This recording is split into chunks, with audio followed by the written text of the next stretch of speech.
Alright, time for a Udyr game. This is going to be a low ELO game. I'll show you a nice strategy for Udyr that you can apply to get yourself a very consistent early game that's always going to be good, basically. And then how to play it from there, but yeah, that's really that. This champ's very good to climb with, really good to climb with. Good in, like, super good still in high ELO as well. Very good scaling purposes and everything. It's just really good champion. So I would highly recommend trying him out, seeing if you like him, or if you are on this video to try him out, then I would apply the strategy I will be using today. And yeah, that's really that. I'll be against a Nocturne here, which should not be too much of an issue. But yeah. Right, so I'm gonna just start on the Raptors here. We don't need a leash. You don't want a leash because the setup you're gonna go for is Raptors Krugs red buff. Then you clear your top side, you have top scuttle, and then you can go back to your Raptors respawn to catch that in time for, well, the next sequence of them, I suppose. I use my initial R at 128, and then you can auto attack this down, and then with the next R here, you can finish the camp off. And make sure to just auto attack twice before using any of your next abilities as well, for the most part on your clear here. Prepicue slightly early, this way you can get the 2 hits on them, but you also have the ult up pretty much instantly instead of having to wait for a small delay. Smite this big proc because he does the most damage. He does more damage than red buff, so I'd rather smite this thing than red buff. And then for single target camps, you're going to empower your Q. The 2 attacks here, empower Q. You want to try to use it like slightly early every time, as you see, because then it lines up better for cooldowns for the next usages. So I'm running into the camp with like a Q prep. 2 hits for the most part, for as much as you can. You will lose some HP here in the initial stages. You notice that I don't have a potion, but it's not necessary because of the W. It will sustain you completely, so you don't have to worry about anything of that nature. Again, slightly early on the use here. Build empower, 2 hits, shield, 2 hits, Q, and then 2 hits again into another ult, and that finishes the camp off pretty much. That should not troll me, but it did. Okay, cool. Going for the Gromp here. Again, for single target camps, you want to make sure that you empower your Q here, so that's what we're going to wait on. 2 hits and then switch every time. Going into the blue here, you have to make sure that you do not use your empower on this blue buff. You want to save your empower going into the scuttle fight here, so if there is a fight situation, you will have the empower for it, which is very valuable. Also, don't smite this, because going into a scuttle fight, you'd want to have your smite up to be able to take the scuttle guaranteed. And if the enemy jungler uses their smite and you don't, that will be an advantage, of course. So you can see you hit this on spawn. You will get here in time. And we just finish this off. Now, if we go for a top gank here, that would not be the best for us. Whereas if going for a mid lane gank is better for the transition into the Raptors. So if the mid lane is even slightly shoved up like this, it's always going to be a gank I go for. We just right click Ahri for the stun. Try to walk with her the entire time here, and she's dead. And then we help Fish push out the wave. So he gets a free reset off this one. And this is what we're looking at. Very important there that you see me do is walk with / ahead of the Ahri. The more ahead you can walk off your target, the better it's going to be. So you want to try to do that as much as possible. Yep, good. That's shoved in. Very nice. Now my Raptors and Krugs just respawned, but we saw the Nocturne go top lane, right? So I'm actually quickly gonna smite this out and clear this as quick as possible, since it's an opportunity for me right now, because we saw the Nocturne top side. And then we do these 2 camps, and then after that we can reset, and we'll have a very nice reset. The mid lane gank might not always be successful, but in a lot of cases it will be, even like especially if they're slightly shoved up. If your mid laner has them under turret, then it just is what it is, right? You just walk past, you maybe take bot scuttle, and that will be that. So that's really the difference there. But in this case, we got the Ahri. I made sure to walk ahead of her going into that play as well. And yeah. We finish this camp. After this, we'll reset. Go. And we have a lot of money. Can't really go for anything here because they're just going to back. It's going to be not a play I can go for. Very nice kill from Trenimir. And now I like to rush the boots in most cases. So we're going to look at their team here. I can definitely just go for some steel caps in this one, and then a dark seal as well. A beautiful recall. If the steel caps wouldn't be as necessary, then you can easily go for a set of Swifties. I wouldn't recommend going Mercs because you have Unflinching and Legend Tenacity. So you are completely fine on that front. You don't need the Mercs. So any CC reduction of that nature is not as useful. So yeah. It is between the Swifties and the steel caps. And in this game, steel caps are fine because auto attacks from Nocturne, auto attacks from Kai'Sa. She might still build like AP Kai'Sa. It's at this moment in time still a viable build, but it won't be the patch that's coming up. And we also have Nasus's auto attack base damage being very high as well, so I have to respect that too. Now, something to note here on the minimap just now, we saw the Nocturne bot lane, right? We can do one of two things with that information. The first thing would be we can go for his topside camps because they're fairly likely to be up. But the other thing would be a dragon. Okay, he doesn't go for dragon here, so I guess that wouldn't be the thing. If he didn't show back bot lane, I would have actually just gone for it. But if this just ults this, we're good. There it is, good. Because Ahri doesn't have mana to escape this situation. And that's just a kill.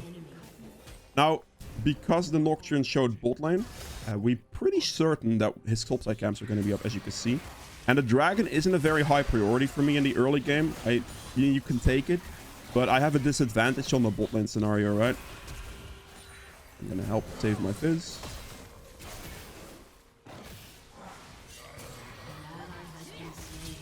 He doesn't have to do anything. This guy's already dead because of the slow. I still have Ghost as well. So that's good. But we can't really go for Dragon there because of a bot lane disadvantage. So instead of going for the Dragon in that situation, he gets this guy. Yes, he does. I will go for Nocturne's topside instead because the fight on bot lane would be unfavorable most likely. And so we instead kind of know he's there and we just clear his topside camps. Now we have 30 seconds spawning on the Rift Herald. I could do one of two things. I could walk out of base and directly walk to the Rift Herald, which could be a move. But I'm actually not going to do that this time. The reason I'm not going to do that is because this Nocturne doesn't show that he's going to go for the objective instantly. And if I can just swipe my entire bot side camps, that's going to be a very nice benefit to an additional smite upgrade. But also just experience value in general for the respawn time on the camps. So if this guy would have like instantly done Dragon there, I would have instantly walked the Rift Herald here because I don't want to lose the Rift Herald. But I don't think he's going to be doing it fast or nearly fast enough for me to have to like worry about it. My clear speed is still pretty good. Even if he starts it like slightly late, I'll still be able to make it. Just a situation here where we're in where we can kind of greed a little for camps. We see him bot lane now especially as well. Even less to worry about. But yeah, that's why I didn't insta-rush Herald in this situation, because I can get these bot lane camps and be fine, and then I can just play this a lot more cleanly into like the topside situation and just pick up the Herald in that way. So we're not going to do any of our topside camps right now. We're just going to do the Herald first. Our top lane camps or topside camps will be defended. And now when I clear the Herald, Nocturne will have no counterplay going into my bot side jungle. He might be able to take the Dragon, but that would not be too much of an issue because I'd happily trade the Dragon for the initial Rift Herald. It's just that he will not be able to take any of my bot side camps with a play situation like this, right? So we'll have the setup clear, and then we can pick up the Herald here, and then no risk of a counterplay really. Nocturne shows bot lane. So because Nocturne shows bot and we did what we did earlier, right? We see his Raptor camps also gonna respawn, and we also know that his ult's gonna respawn. Or his ult, his Krugs are gonna respawn. So this is all gonna reset on us, and we can just like kind of sequence through it. My topside camps are completely defended, so I don't have to worry about them or taking those first. If I can take Nocturne's camps, that'll be more beneficial to me. Next W second. There's the Dragon, that's completely fine. I knew he was most likely doing this. Because normally, especially when you see the Rift Herald cleared, I should have danger pinged my bot lane here. But normally when you see the Rift Herald cleared like that, they will try to trade for the other objective. And this is actually good for me because I now also get the value of his topside camps. I do get seen because of this wave passing by at the same time as this wave, so they know I'm here. But that is not important to me because they already knew I was topside, so I can just take these camps and be fine. It's just like use Herald on top lane. Just gonna Ghost real quick, E at this Nasus will, if I can get him. If Tranimir can tank there, that would be ideal. Okay, he does. Very good. This is good because Tranimir is one of those champions that can just pop ultimate and be fine. I should have maybe heralded sooner here, though.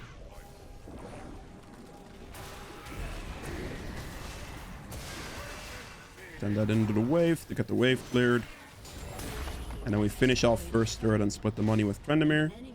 With the turret plates for the Herald. And this should, because we cleared the other wave, get a bounce into this turret as well, which is kind of what I'm looking for. Stun him. Smite him, because I don't know if I would have actually gotten the extra auto attack without taking a tremendous amount of damage. Yeah, that's the situation there, right? So we have the top lane play. We saw him clear the dragon, so we're good now. And instead of walking all the way over here, I'm going to recall and walk like this. So I won't be wasting my time. We got this, and then we'll build for the Jug Show next. That's fine. And then we just go towards the top side, and then we can just full sequence these camps once again.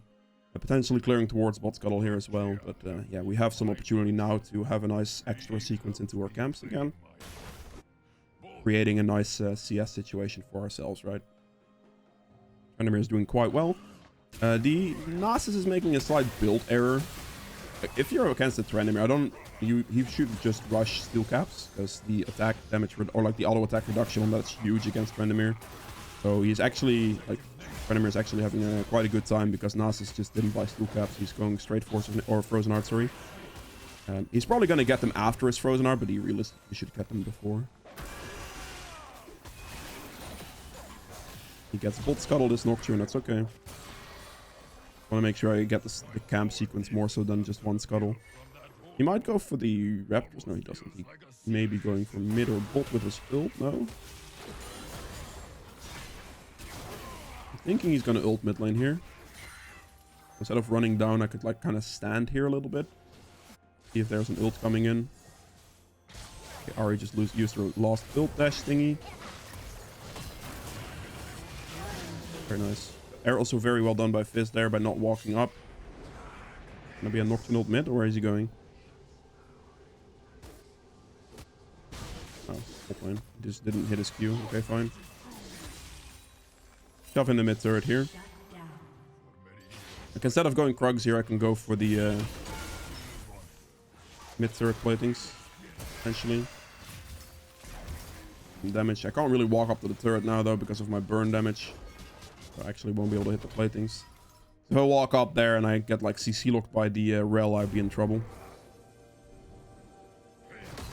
She's walking into me there. I'm allowing her to walk into me. So I just get to be fine. Okay, I won't be able to finish that guy off there. So an auction on top side, so there's a good chance these bot side camps are up here. If you have any type of an advantage, you always want to try to clear their camps more than your own. So in this situation, this Nocturne is going to have to fully respect me because there's not much he can do. Like, I'm just way stronger than him, basically. And if I use that to my advantage, I'm good. Now, here I have to respect the fact that my bot lane wouldn't be rotating and their bot lane would have an advantage. Ahri is also here and Fizz wouldn't be able to react to it. So I have to respectfully walk away from his blue buff because I wouldn't be able to take it. Simply due to like the wave, like the positioning for my laners, right? My bot lane would have been rotating up a lot faster there, potentially, than I would try to stall it a little bit and see if I can maybe get like some type of fight out of it.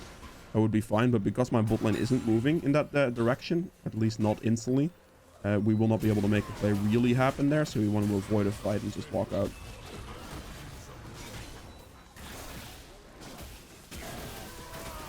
"25 seconds on Dragon. I finish my smite here, I get the reset, and then I can run out of base towards Dragon, and it should be okay. I'm going Jug Show next. You can upgrade into a Magi's as well. That's completely fine. I would recommend doing it, especially on Udyr, because you are very tanky, and having the surviving Magi stacks or holding on to Magi stacks is relatively easy.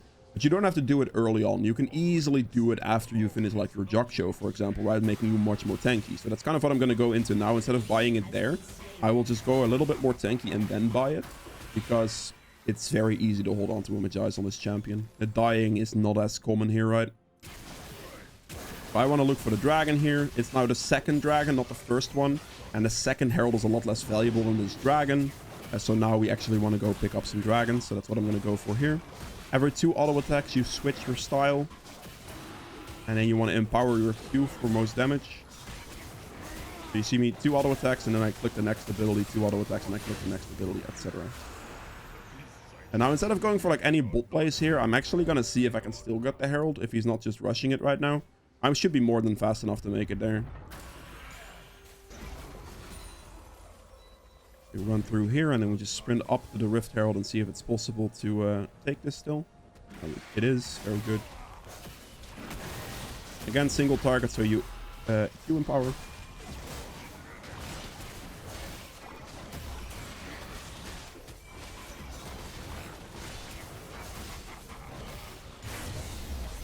Pick up the Rift Herald.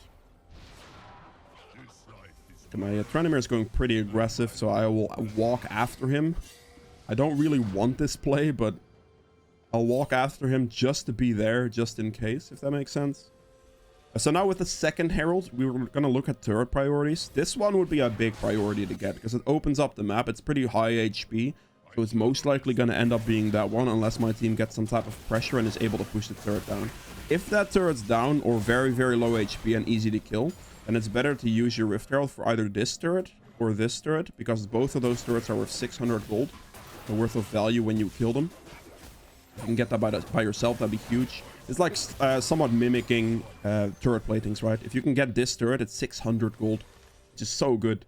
So that is something you should look for in those situations. However, this mid lane turret will always take initial priority because... wait, let me just see if I can help this guy out real quick. Because it opens up the map and it allows me to really pressure this Nocturne for his jungle camps, right? Okay. It's a bit of a scary boy there with his ultimate, so I'm gonna not disrespect him too much. Could fight him now, but I just need to kind of wait for his ultimate. Stun him here. Attack speed is heavily slowed. Fight him out. Stun this guy. Oh, very good spell shield. Yeah, very good spell shield. I want to extend the fight here. I really went for this because my Tranimir was getting engaged and I could use this portal here and then a plant upwards to reach the fight. I don't engage instantly because the Nasus within his ult actually does a tremendous amount of damage and I don't want to disrespect that too much. So, yeah. Also don't really Herald there because, again, same type of priority levels, right? I was already pretty low, so if they do go for an engage on me still there as well, I could potentially lose out on that turret gold because you have to be there to get the gold, like local turret gold. But also this turret is still my priority for this Herald if I can get it. We go Jock Show and then we go Stoneplate next. Again, here, from this point, you can start looking into upgrading your Magi's, especially if you have 10 stacks on it, because you're going to be very, very tanky with Jock Show and your shield usages. So holding on to your Magi stacks should be relatively easy, but also just the 10 stacks is all you really need for the 10% in movement speed increase, because that 10% movement speed increase on Udyr is extremely valuable. So that's like the biggest factor of why you would actually want the Magi's, is that 10% movement speed boost. So yeah, we can pick it up now, but we can also go for Stoneplate first, and I think I might commit to doing Stoneplate first and then finishing the Magi's, because this way I will have a very nice... Let me just walk at this Ahri real quick. She's gonna flash. Okay, fine. I didn't want to empower my E until she actually committed to a flash. If he threw her charm at me, I would have empowered my E, because at that point I could just walk through her charm, right? Because of the E thingy. So we're gonna just push out mid here. And that towards the Ahri. Look at that nice damage. I don't really walk up to the turret now, though, because of the Demonic. I'm gonna Herald this, because I want to have the mid lane turret. Field here.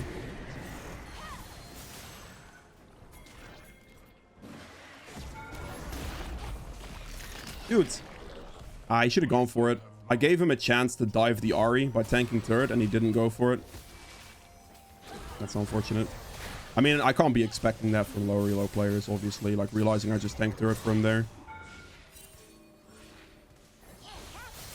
I just can't get him to do it. That sucks. He could have killed Ahri there like 3 times over. He just had an ultim. But yeah, you see my thought process at the very least, right? I wanted to, like, get turret aggro and then get Fizz to tank it, or to just dive the Ahri in that situation, because he could.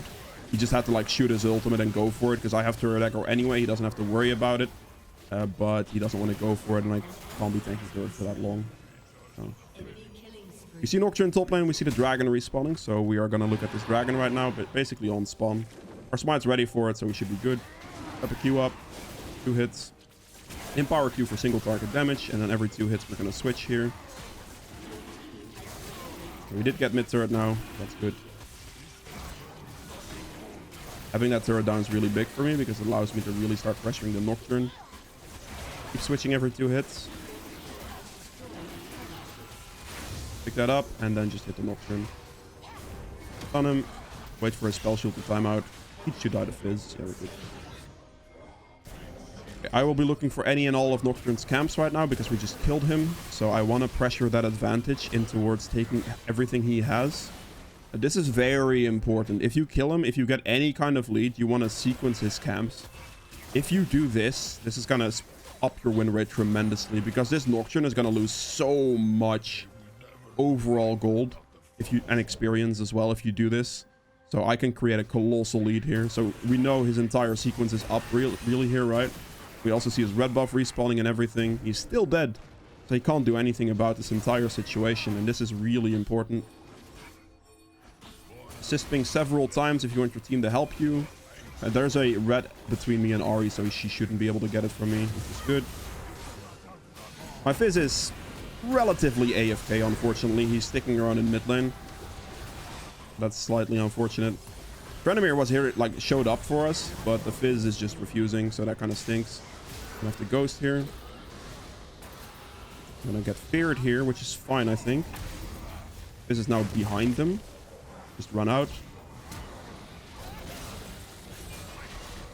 Dude, this chase is unreal.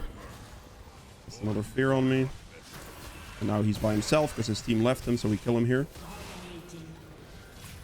In that situation, we just run. If the Fizz would have instantly moved up to the red buff instead of AFKing in mid lane in that situation, we could have been fine. They're actually chasing me. That's kind of insane, actually. Oh my god. Okay. That's a bit rough. Yeah, okay. Just gonna send the ult in power. I should be fine. I just mainly want to prioritize shield usages right now as well. The more shields I can use, the better, so I can survive better. And you see like a more of a stally type of playstyle, right? I'm like not looking to take any consistent damage. If they chase me, I just kite them with like E-kites and then just use ult in power if I have an opportunity for it. And then, yeah, in that situation, you saw how that turned out. So that's kind of like how you really want to look at those fights. You don't want to directly go for a fight, especially if your number's down. That would be pretty bad. But yeah, here we're going to finish the stone plate. And then after this, I will look for the Magi's upgrade. Again, you can easily do it after Jack-Show. You can easily do it even before Jack-Show if you're comfortable with it. But I would recommend doing it pretty much regardless. If you feel like, if you're dying a lot, if you can't hold on to your stacks, obviously the Dark Seal isn't a mandatory upgrade into a Magi's at all. You can just go for like Thornmail. So you can like finish your and finish that with an extra tank item, for example, instead. Which, I mean, I could end up doing here as well instead of building the Magi's for that purpose. I won't be rocking up with the Magi's, I suppose.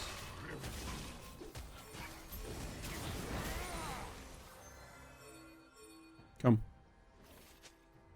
I can tank Baron pretty much forever. I just need him to deal some damage to it. I'm just gonna send it.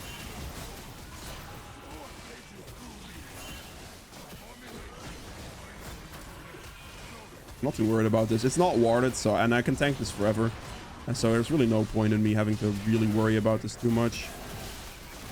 We have pressure on bot side here as well, and this is kind of why I want to do it, because it's going to bait their attention a lot. They're unlikely to check this, and I could just kind of sit here, because as you can see, I'm not losing any HP to this Baron, right? So because we have all that bot lane pressure, and I would never be able to make it to bot lane to make like anything happen with this play with my team, going for a Baron there and pinging my Trenimir to help me with that Baron there is going to be the best play. Because this gives my team on bot side Baron, and then allows them to potentially do something for a play that I would never be able to reach myself. Which they ended up winning. Definitely due to Baron, because otherwise they most likely would have died. Baron giving extra damage helped them out tremendously in that situation. So that way I helped my team with the play indirectly, while also taking a free Baron at the same time. Clear the wave here. Get the turret down as well. You can pressure for these objectives here. You can see a big thing here with this, what I did to the Nocturne, right? Like I'm up 130 CS on Nocturne by simply just getting the camps from him as soon as I started the win, but also punishing him for like overall positioning. I don't think I'm worried too much about like Ahri here, which is finished turret. Send my ult at them. Oh, I auto-attack the minion was a mistake. Your ult's gonna go towards the target that you auto-attack, or unless you send it and auto-attack nothing, then it won't fly back, but it's gonna send in a direction. If you auto-attack something, then it's gonna go towards that auto-attack. So I auto-attack the minion afterwards, and that cost me my ult a little bit on the damage on Kai'Sa / their team. That was a bit of a mistake. I send my ult at that, and don't auto-attack anything else. As you can see, the AoE damage on my ult is tremendous, but the Nasus is getting burned here. Still have Stoneplate as well. So can pretty much just walk forward without too much of a hassle. Good. We send that in and we end the game. So last 2 items here. Again, Magi is optional, but you can also go like Spirit Visage, Thornmill, and that would be fine. Spirit Visage being your main go-to extra magic resist item because it holds value with your shield healing and your W, your Stoneplate, everything. And then Thornmill is just a nice armor item in general. But yeah, I'll see you guys in the endgame stats. Alright, so for the endgame stats, I ended up doing 17k damage, which is almost the most, but still very, very good damage, as you can see. Your ult's gonna give a tremendous amount of damage if you can send it in the fights. It does a lot of damage with the demonic procs. So it's very good there. 639 true damage, which is smite damage here and there. Objective damage at 51.7k. Really making sure to play for like that first Herald, very important.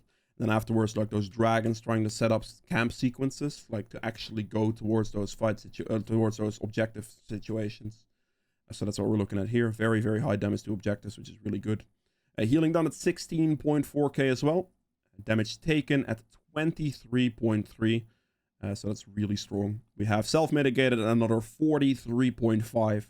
So I took by far the most damage. Self-mitigated, like with your W, with your Jaksho, with your Stoneplate shield eventually as well. This is going to add up by like a lot. This can easily do like 100, 150k damage self-mitigated in longer team fight or longer games, which doesn't cost you any damage either because I took the most damage by a large margin. But as you can see, my damage is still up there with Fizz and Trendemir. And this is not going to drop off towards later stages of the game either. You're going to be on par with them for the most part. So that's really good. Gold earned here at 13.7k at the most. Fizz got a lot of kills, but he still wasn't able to beat me in gold simply because I was able to basically farm 2 jungles, right? The moment I had pressure, the moment I had an advantage, I was always trying to look to punish Nocturne for either his positioning or just for me being much stronger and then taking his camps as more of a priority. So I can get his camps and my camps basically for free afterwards. So this creates quite a lot of gold income and also experience overall, because I was level 17 compared to level 12, so that's a 5-level lead. Very, very good. For the runes here, Conquer healed me for 300, but the adaptive damage is the biggest factor that you don't see there. And then we have Triumph for a bit of HP, but I wasn't very low in a lot of situations where I ended up getting some kills. So Triumph obviously doesn't have as much value there. Bit of gold though, but this goes up in value tremendously, especially in like more chaotic late game team fights, because you're going to be taking a bunch of damage, and then every time you get an assist afterwards, you are going to get a tremendous amount of missing health back, which for a tanky champion like Udyr is a lot of meaningful value, right? So that is really good there. And then Tenacity and Unflinching for a Tenacity combination. This thing had 0, but yeah, it wasn't as necessary this game. It just didn't end up being needed. But it's still very good in general. Combination double Tenacity against whatever CC they might have. So that way you can go for the Steel Caps or the Swifties if the Steel Caps aren't going to be as great in the game, while still having plenty of Tenacity to be fine on that front. And then the conditioning here for extra resistances. This synergizes really well with the Jaksho and Stoneplate combination, because both resistances will go up tremendously, especially when Jaksho procs. And then we have Last Stand for just some nice bonus damage in those closer fights. I'd rather win those closer fights in the early game, especially, or just closer fights in general, than have a bit more damage with coup de grace for like overkill purposes when I am full HP, because it doesn't really matter as much in those situations. So that's why we take Last Stand still. But yeah, that's it for Udyr. I hope you guys have enjoyed this video. If you did, make sure to hit the like button below, and I will see you guys tomorrow with the next video. Bye.